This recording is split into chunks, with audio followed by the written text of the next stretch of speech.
initially thought, you know, like Klemen kind of sounds like Plamen, or at least to me, you know. Yeah. So which it's a Slavic name, I guess. Yeah. Which imagine. Clement. What does Clement sound like though? Then why are people confusing it and saying Clement? Because Clement, I believe, is a saint in the Orthodox religion or just Christian religion. It's a saint, and a lot of popes were Clement, but they were French, I believe, so the pronunciation was a bit different. So yeah, I guess it comes from there. All right. Are you a saint? Oh, just a sec. It keeps switching my voice. Sorry. You mean the sound from your headphones to your speakers? Yeah, I don't know why it has my microphone in there as an output for sound, and it keeps switching to it, but I'm not sure why. Yeah, are you on Windows or OS X? iOS. Oh, okay. On Windows you can disable inputs, like make them completely like not an option for the system. On OS X, like I'm not sure. There must be something like that, but I'm not sure. Anyway, so tell me, Bitcoin, what's up? Yeah, are we filming yet? Yes. Okay, so yeah, nothing much. Lately, the major thing that we've been battling in Slovenia was a tax bill proposal. Okay. Because Slovenia has been like a tax haven, let's say, in EU for crypto. Since the beginning, we didn't have a capital gains tax. But this year, our government, as great as it is, a leftist one, of course, has proposed a new tax regulation. So they want to tax capital gains on Bitcoin and other crypto assets with 25% tax without any grace period. So no matter the holding period, you'll always be taxed with 25% on capital gains. So this was the major thing that we've been dealing with in our NGO. So we hope we will be successful to just at least lower the tax rate, if not just completely destroy the bill. Okay, wait a second. I have a few questions. Can you please tell me how was it until now? Yes, until now, no crypto assets were taxed in Slovenia unless you were doing it as like a trading, how would you call, if you didn't do it in terms of just earning money for your own company. Let's say if you're self-employed, if the tax agency in Slovenia determined that you did too many trades in a year, then you could be taxed as just doing business.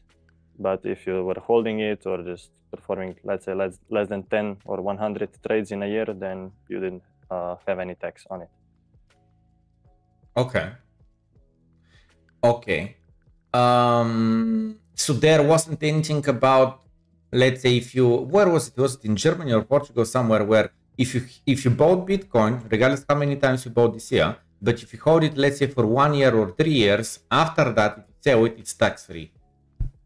Yes, we didn't have any crypto regulation in Slovenia, so no crypto laws until European Union decided to put out the MiCA regulation, MiCA, right, this year. So the EU was starting to pressure our tax authorities that we have to accept some sort of regulation, and so they just quickly came up with this tax bill.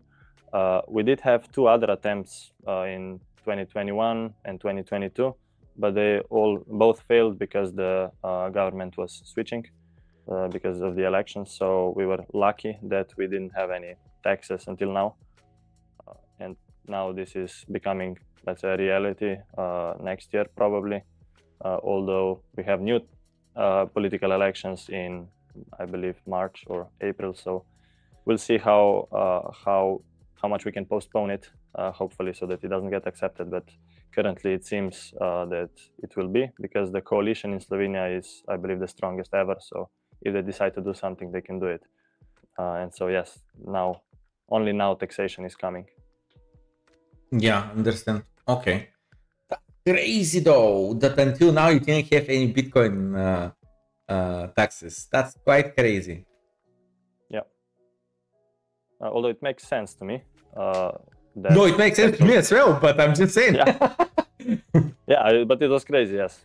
We've always been like pioneers in Slovenia our industry has been very strong. We've had a lot of great companies that have all been forced to move out of Slovenia, mostly to Switzerland because of all the EU regulation. And now also with that tax bill, nothing is changing. Things are only getting worse. But until now, we've been pioneers here. So also our tax authorities have been quite good in this regard. And we've been free to do whatever we pleased with crypto.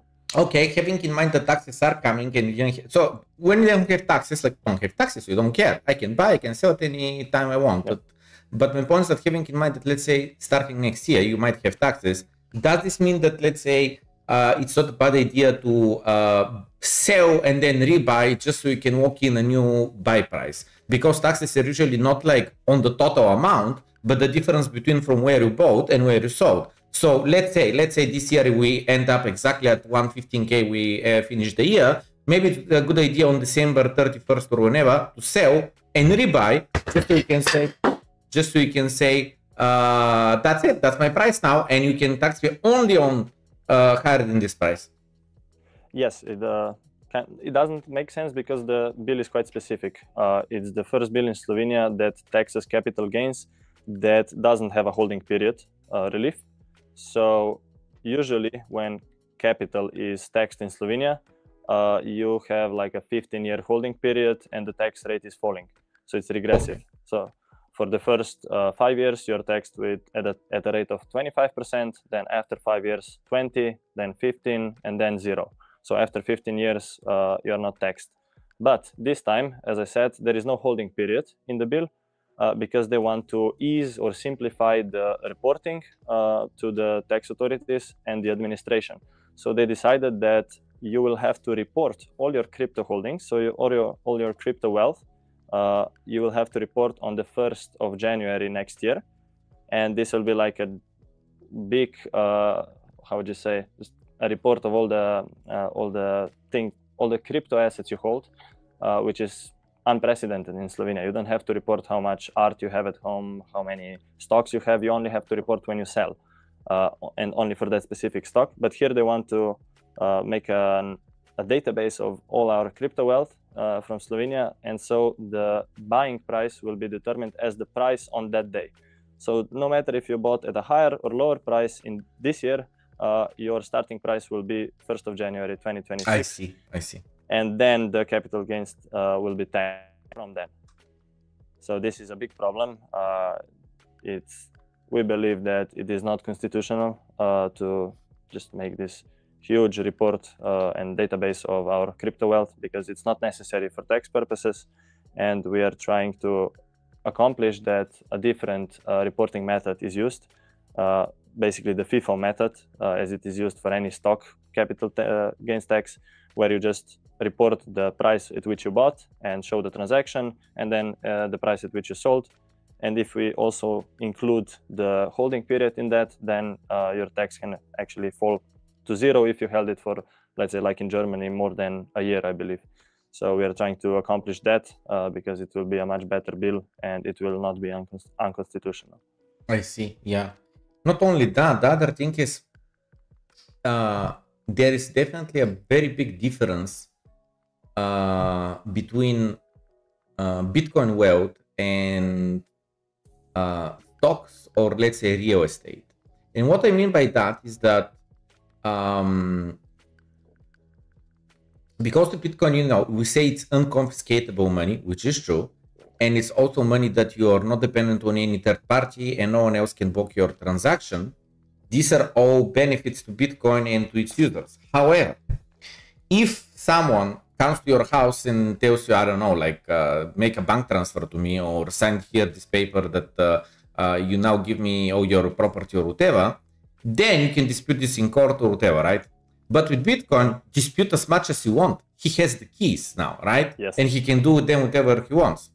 And where I'm going with this is that at least in Bulgaria, the Bulgarian tax authorities have been hacked on multiple accounts and the database is leaked. So I really think it's dangerous actually for the population, for the tax authorities to have a full view on who owns how much Bitcoin on what address and so on. This is literally terrible idea. And this all comes from the European Union's ideas of having this big registry of everyone's wealth. This is just the first step. They think that people have too many savings and we need to divest those savings from our bank accounts into the weapons industry, in the military industry. That's what the European Commission, I believe, has tweeted one day. So crypto is just the first step, or Bitcoin is the first step. And it is unprecedented. It is very dangerous. In the last 2 years, I believe multiple public institutions in Slovenia have been hacked for a long time, and they have been completely unoperable because I believe one of the hydroelectric plant was hacked, university was hacked, and it just didn't work. Their website didn't work, their databases were hacked and leaked. And so this is a huge problem, because what we are arguing to our tax authorities is that the crypto wealth is, like you said, it is not insured. No bank is giving you, banks are giving you insurance for deposits, but not if you are holding crypto assets. You don't have any insurance because you are holding it in self-custody most of the time. And they even went so far as to say that we have to report also in what form are we, meaning if we are holding them in self-custody or on a crypto exchange. So this was very, very dangerous. But we now achieved that you only have to report how much you have and provide just some proof.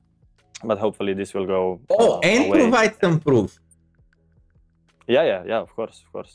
And I don't really know. The problem is that they don't understand how crypto works. Those are just some regular people working there, and they don't understand what blockchain analytics is, how addresses work, what are the different forms of custody in crypto assets. So this is the main problem, is that they are not knowledgeable in that space, and they just wrote that bill in a few weeks probably and tried to force it out. Oh, you mean ChatGPT for a few hours? Yeah, it works, and they already had some templates, but they didn't expect us to be such a big opposition to that bill, because we managed to raise quite some signatures for a petition that we launched. We got the media to report on it, and basically everyone opposes that bill, even in the same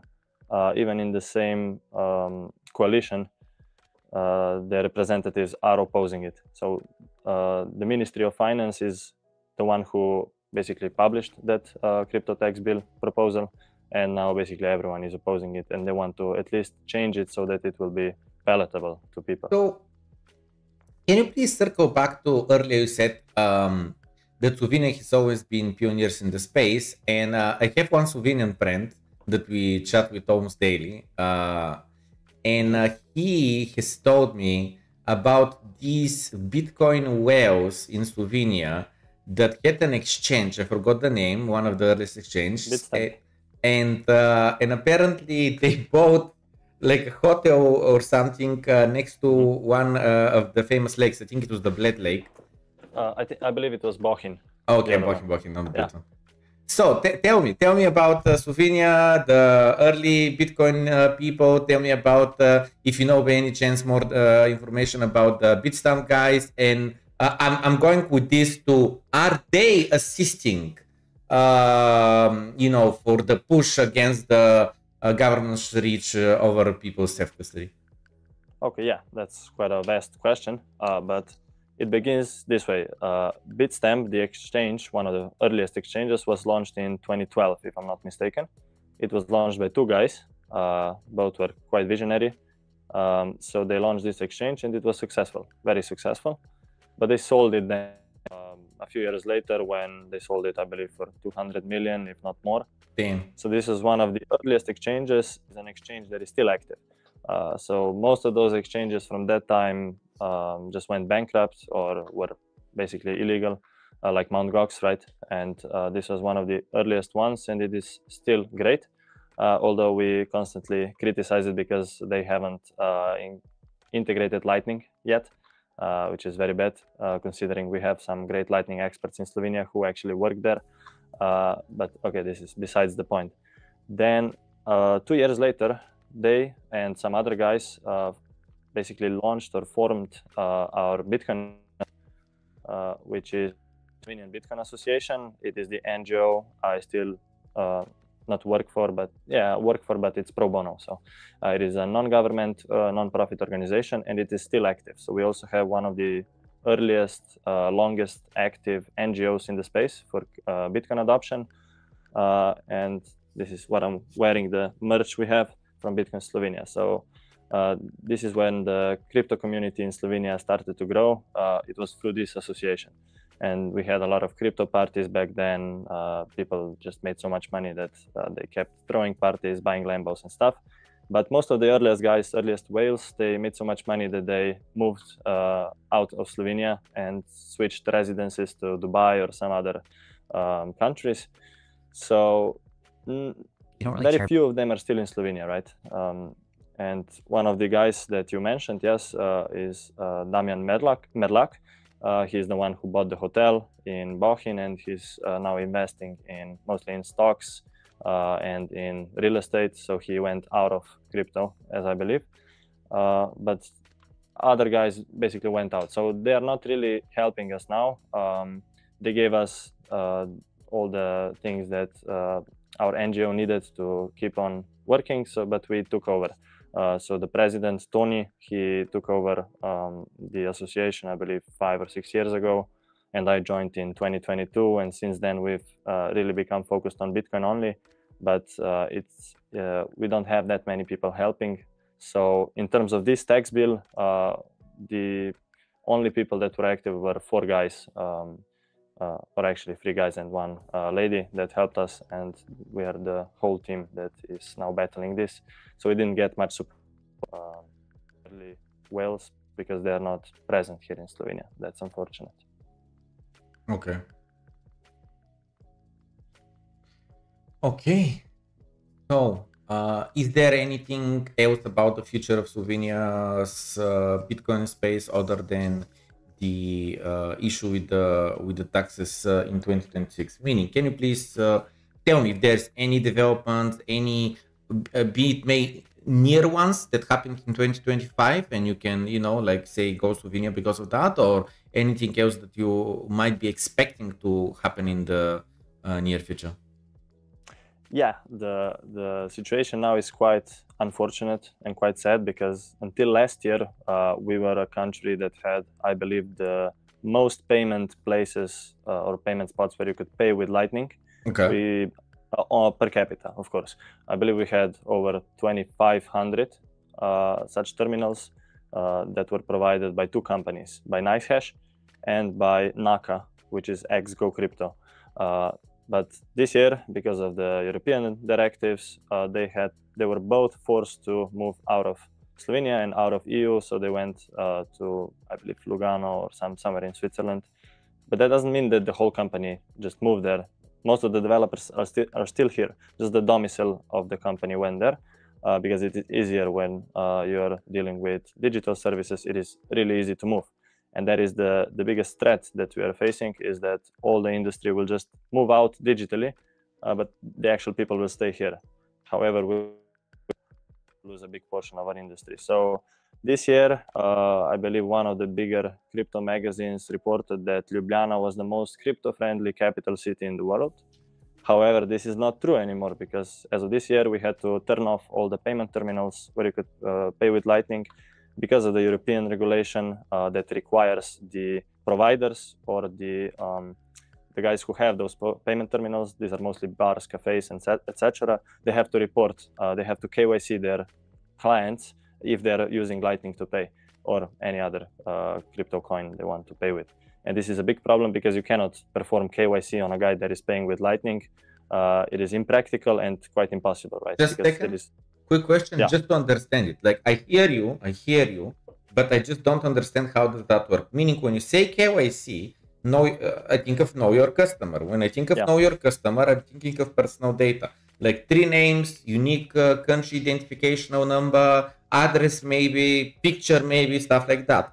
But then you're saying that if a bar wants to accept Lightning Network, he has to do KYC on the customer, but he cannot. But even if you pay with cash, you still cannot. You cannot be like, oh, how much do I owe you for the beer? 10 euros. Sure. here is 10 euro bill. Thank you very much. Can I see your passport now? Like what?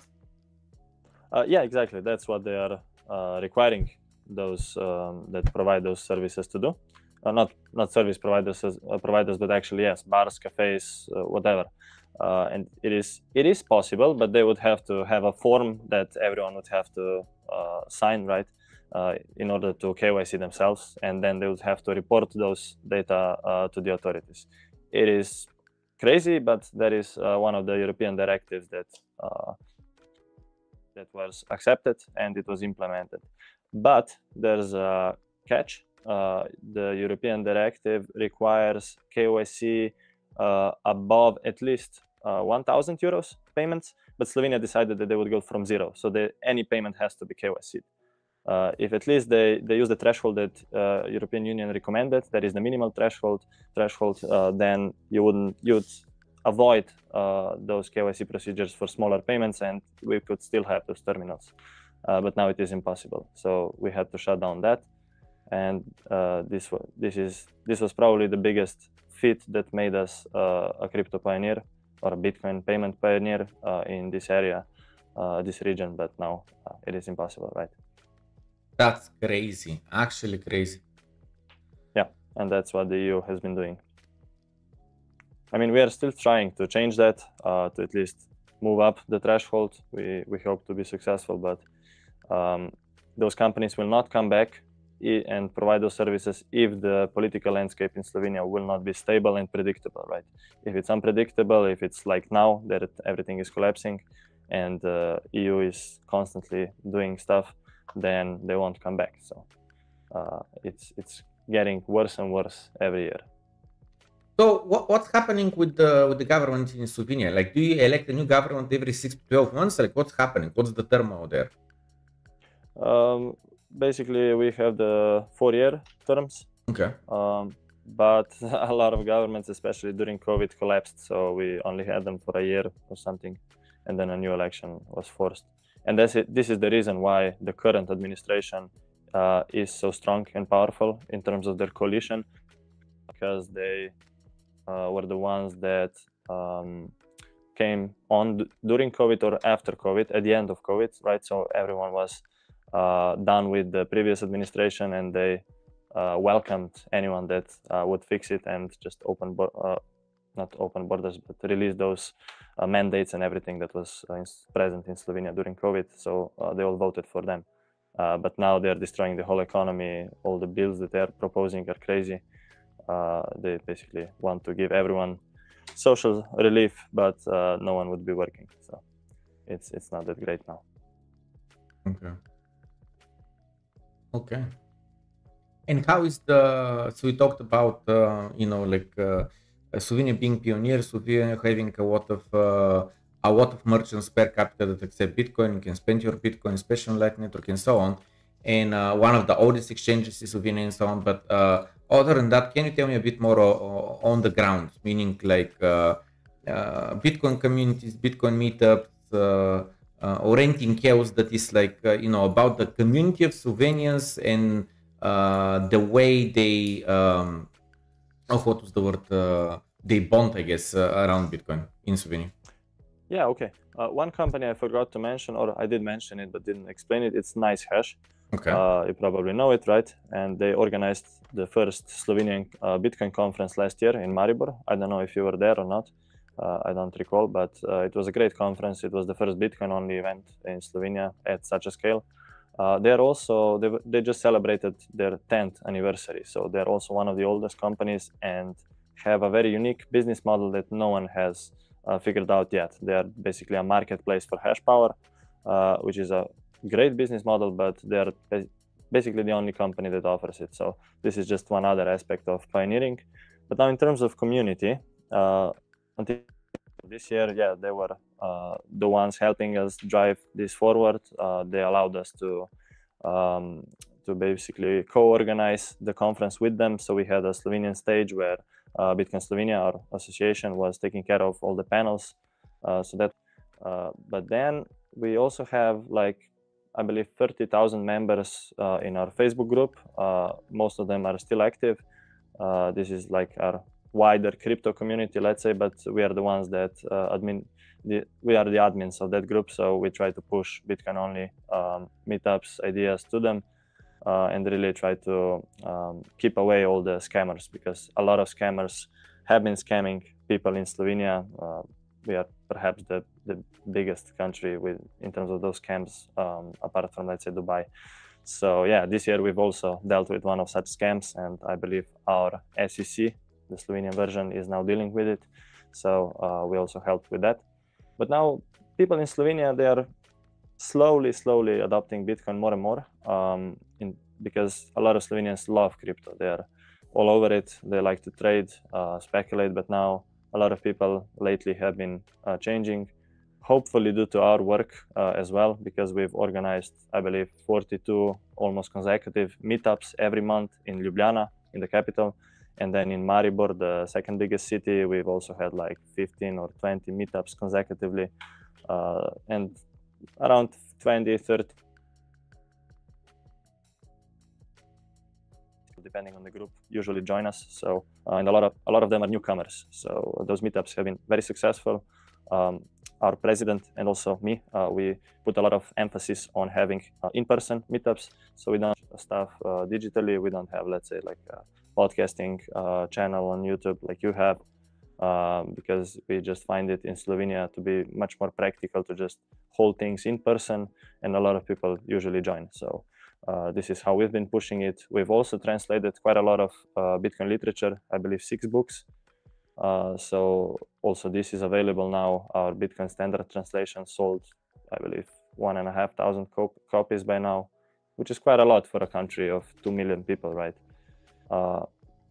And the last thing I would mention is that if my numbers are correct, then around 20% of Slovenians hold crypto. This is 300 to 400,000 people, which is perhaps the most per capita in the world. So yeah, these are some of the things I can tell you. Okay. Well, it sounds like there's been really a lot going on. And Slovenia is not a big country, is it? No, only 2 million people. We are about the size of, I believe, El Salvador. So yeah. Quite similar. Yeah. But you're saying, if I understand correctly, the people of Slovenia are quite orange-pilled, but the people in government, not so much. Am I getting it right? Yes, although now we've found one exception in the government. One of the basically parliament members in the coalition has been, and she has also invited us about this tax bill, and now she'll try to help us. So she has been quite active in the space and understands it, one of the few in the government. So hopefully this will slowly change. But yes, our government officials usually, one of them actually at the first hearing, the first public hearing of this tax bill recently, one of them said that Bitcoin is not digital gold. It's basically, he said, digital shit in the parliament. So this has been like a highlight of this debate. But the guy is quite old, so it makes sense. He doesn't understand it. It just we found it funny. So yeah, it is funny. Yeah, the digital gold, digital shit. Yeah. Well spoken, like a true politician. Yeah, exactly. Yeah. And then he also said all the buzzwords that it's a Ponzi scheme, it finances terrorism, etc., etc. So it always comes with that included. Yeah. Wait a second. So I wanted to circle back to something that earlier I kind of hinted on it, but we didn't go there. I have this view, which is a bit socialist view, I'll call it, or whatever the correct word is. When you think about how other people should spend their money, which I know is wrong. But anyway, so here's my thoughts about Bitcoin whales, right? And people who've been there from the very, very early. The way I see it is that if they make a very small investment, let's say, I don't know, like 0.1% of their stock per year or whatever, which for 10 years is like 1%, which should be like nothing. If they use this capital for grants for software developers to develop more on Bitcoin, regardless if it's going to be layer 2s, layer 3s, DeFi, or it's going to be anything around third-party software integration, I feel like they would benefit because their stack is gonna grow up in value and so on. So I earlier when we went to the Bitstamp, not whales, but what should I call them? The Bitstamp OGs. OGs, yeah. So is there like in Slovenia, are there OGs who are assisting and trying to guide or financially funding, be it what's happening in the government or adoption in Slovenia or products being developed that would definitely benefit the whole ecosystem? Yeah, there are, but not in terms of we have quite a few crypto projects in Slovenia, the ones that offer trading, investing. So, but I'm not sure that it does benefit that well. By the way, can you hear me? Because yeah. I've had some issues. Okay, yeah. So I'm not sure about that. Okay.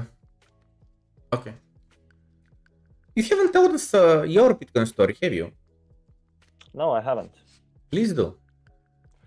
Yeah, well, I've always been quite opposed to authority. I don't like authority, just by nature. I'm still quite young. I'm only 24, but I've first heard about Bitcoin very early on. But then I went school years and then started my university studies in, I believe, 2020. So that's the first time I heard about crypto and everything, and I invested, I believe, 1,000 or 2,000 euros to just try to trade basically whatever.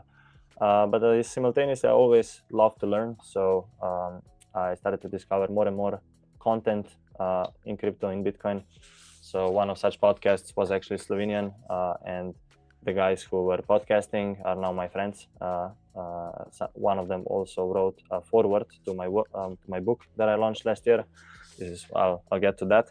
And then in 2021, when COVID began and all the mandates that they imposed on us, then I really became sick of it. I just couldn't deal with it, such, let's say, oppression from the government. It was also my first year of university degree, and I had too much time because I couldn't attend college in person. So I started to research more and more. And then I saw and watched the podcast, I don't know if you saw it, that Jordan Peterson had when he hosted Seyfedin. Yeah. So there was, and I used to be a fan of Peterson back then, and then I saw this podcast, and I just saw something special in it, the way that Seyfedin talked and described those ideas. Then I immediately, of course, read his book, and it was at the same time I believe that he just launched the other book, the Fiat Standard. So and just decided that I would go all in because it just made sense. It started clicking for me. All the economic theory that we have been taught in the first year of my university studies didn't make any sense, but then the way Seyfedin described it became logical to me, or just it made sense immediately. So I joined his seminars, I became a regular attendee. So this was like simultaneously with my college studies, I also was a student of Seyfedin. So you can imagine how those two worlds clashed for me. But then 1 year later, when I was studying it basically daily, I discovered a Slovenian community. Although I was certain that in Slovenia we only had shitcoiners, but I actually discovered that we had an NGO in Slovenia, and so I joined one of the meetups about, I believe, privacy or something, and basically joined the association, became its secretary the next month, and since 2022, I've been actively involved in it, to the point where President and I also co-founded a web store called Bitcoin Shop, because in Slovenia we also have one of the earliest, if not the earliest, distributor of hardware wallets, and the guy who is running it is also a member of our association, and we just collaborated and launched this website, Bitcoin Shop, where we sell across whole Europe all the hardware, all the merch that we come up with. So this is just another project that we launched. And then the last thing I did last year, my involvement, that was probably my peak, is when I launched my book. It is launched and written in Slovenian because there's already a lot of English, and it is basically just my own summary of all the books that I read in, let's say, economic language. So this was, let's say, the peak of my career, and since then we've just been lobbying to our government about this bill. So this is my involvement. It has scaled quite a bit to the point where we are now trying to orange pill the whole Slovenian Bitcoin community. Okay, I'm really happy. See how, you know, like the wheel turns, and some people who got in earlier, they stop being so passionate about it, or they're like, you know, I just I need to rest now, or let's say I'm retired now, or whatever. Very few names have stuck from the very beginning until today. The first name that pops in my head is, let's say, Max Kaiser, who's been there extremely early, and he's extremely active even today. Yeah. And I was pondering what name you're going to say had the most influence or definitely helped, you know, get your orange pill. Do you understand that it's Seyfedin? Yes, definitely it was Seyfedin. I give all the credit to him, because without that episode and without his books, I would never join probably this space, or I would join it much later when I would hear about, let's say, Sailor coming on the scene, because Sailor was also a great influence on me, but not in the way Seyfedin was. I've actually met Seyfedin later, I believe. I helped him at his book stand in Prague. We became friends. We invited him to Slovenia. I've also worked with him on his web platform, so he has been like a mentor to me, although an online one. So definitely him. And also I can say, which is a bit more Slovenian based, is our president of our association, Tony. He has been also like a mentor to me from day one, and we've always done everything together, although he's a bit older than me, but it makes no difference, because he's a very realistic guy.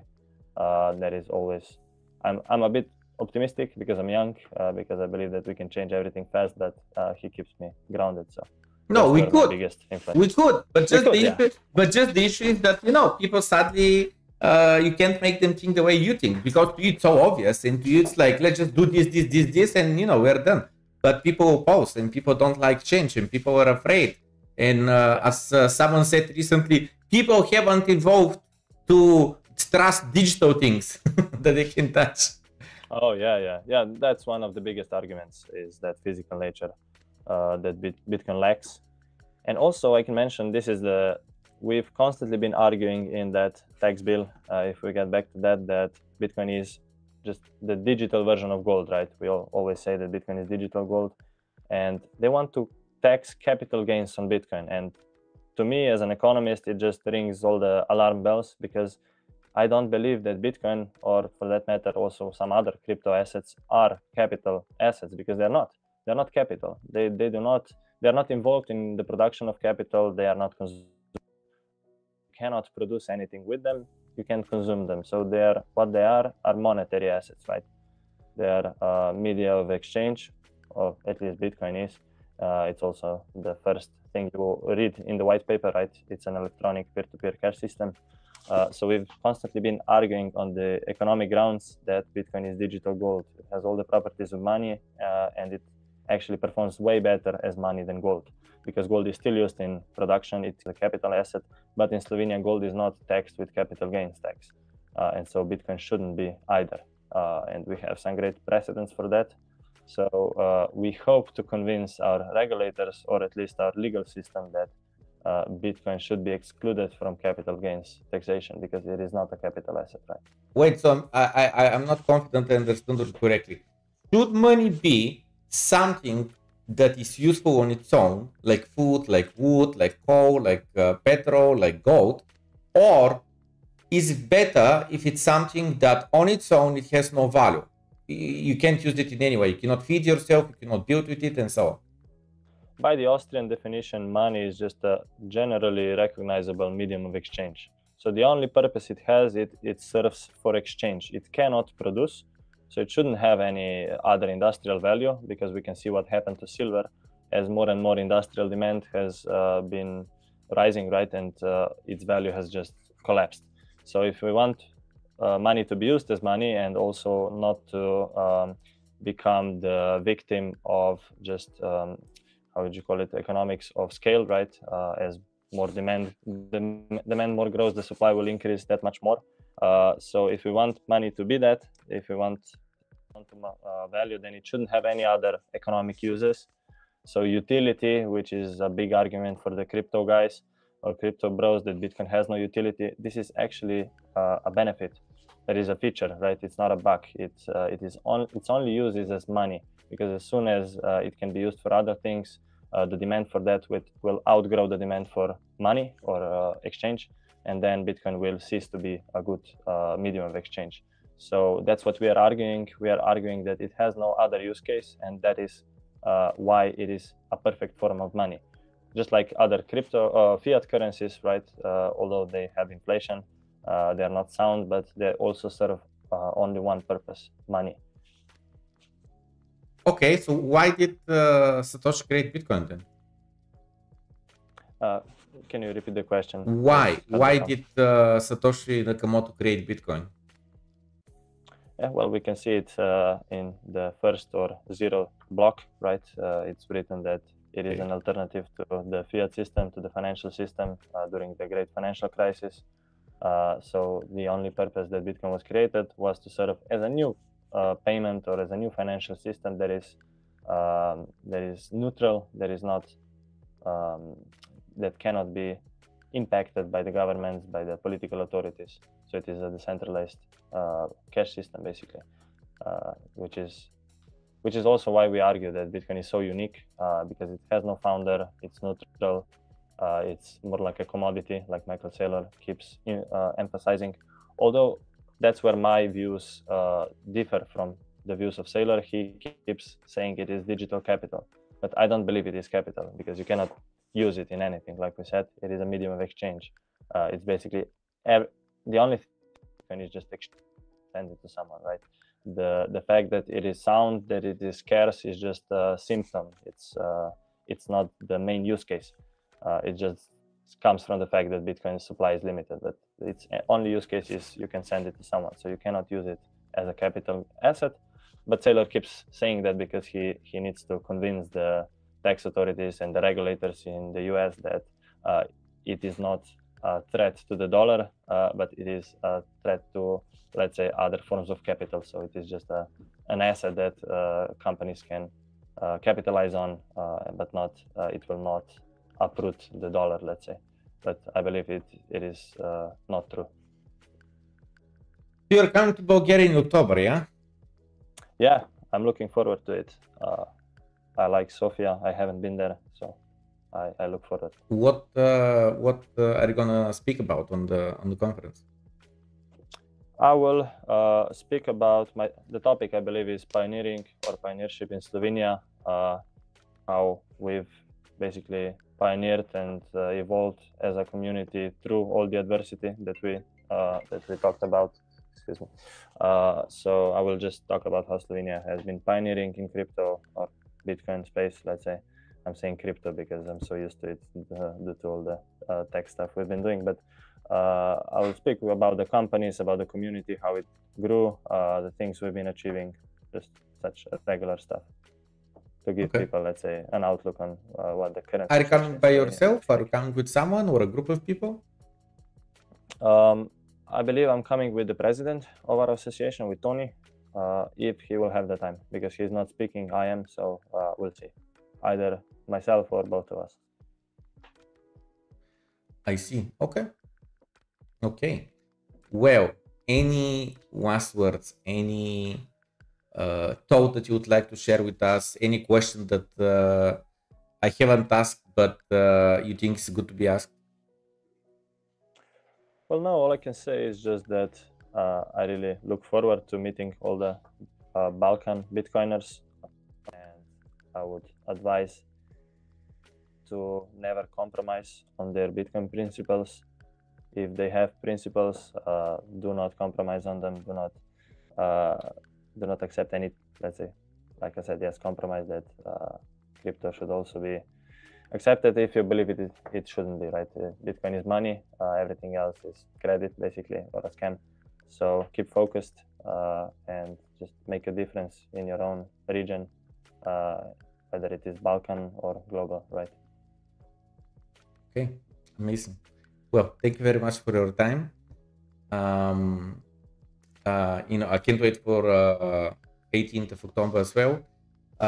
It's going to be a good conference. We have a very good lineup of speakers, different stories. It's going to be good vibe. It's not our first conference. It's going to be our fourth conference here in Bulgaria, so the crowd knows, what's up. If people would like to follow you, what is the best medium? I would imagine it's Twitter, but please share any other socials you would like to share with us. Yes, for, let's say, media purposes, I have my own website at converse.si, but other than that, I'm present on Twitter, like you said, at Klemen KV, or on LinkedIn, I would say also Klemen Verstovsek is my name there. So these are the three mediums, and if anyone wants to get in contact with our association, it's bitcoin.si, very simple. We have a great domain, and also our web store is bitcoinshop.si or .net, whatever you prefer. So these three, and I'd also like to thank you for having me on. It was a pleasure to talk to you, Plamen. So I look forward to meet you in October. Of course, Klemen, you have such a good name, almost as good as Plamen. Just kidding. We'll see. Swap power, okay? Yeah. All right, thank you. Thank you. Goodbye.